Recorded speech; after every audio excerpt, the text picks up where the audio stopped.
Inspired by doubt.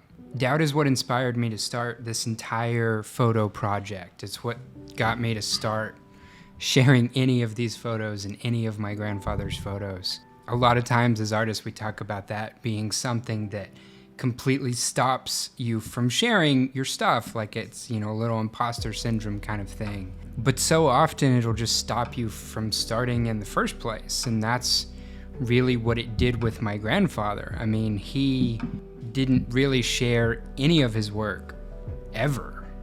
So my grandfather, Les Anderson, took photos his entire life. He was a finance professor, but he just loved photography. He loved it. Very few times you would see some of his photos on his wall, even at his house, just his own stuff. And when you did see some of his work, I would point it out, some other family members would point it out, and he'd always just kind of instantly steer the conversation somewhere else. He'd mention for the photo, how the lighting was wrong in it, and he missed some opportunity, or, something wasn't quite right. There were ways that it could be better. There was this one in particular of a woman on the street that he had hanging up on the wall, and so people were always like, well, okay, do you know who this was? Or like, what was the story behind this? Like, I imagine with his personality, like, what was the conversation like that you had?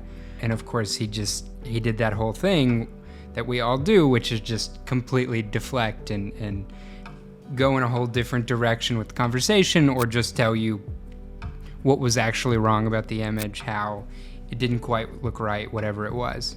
When I was about 15, I started trying to take some of my own photos going off of him, and very quickly I found myself doing the exact same thing. Like, I took some photos, maybe some of them were nice, most of them were terrible, but I didn't really show anybody or tell anybody about them. My family knew I did it, but just at random on vacations. And there was this one year out in Colorado, I'd always borrow his camera. I'd always borrow my grandfather's camera when I went.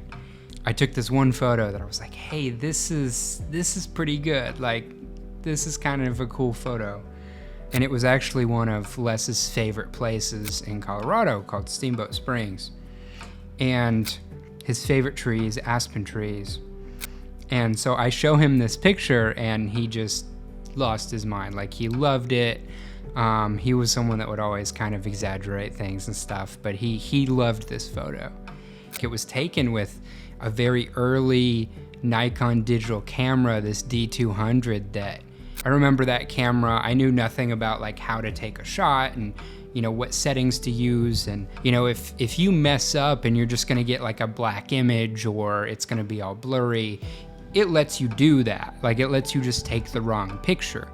And this camera didn't really do that. It would just be trying to kind of correct you and flash lights at you, and I just didn't really know what was going on. So I was frankly happy with an image that wasn't blurry, that was what I was trying to take a photo of at the time.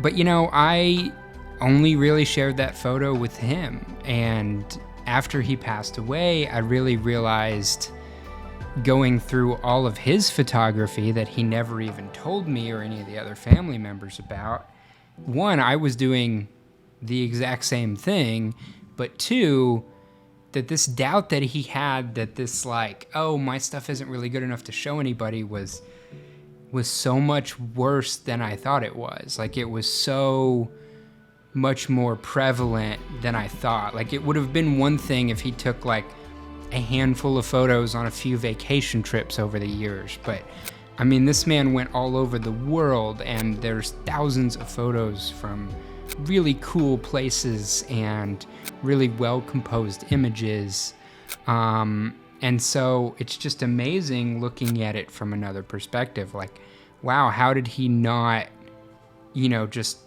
absolutely want to share these with everybody, and why didn't people just absolutely go nuts for these, right? It took saying goodbye to my grandfather to realize that doubt was holding both of us back.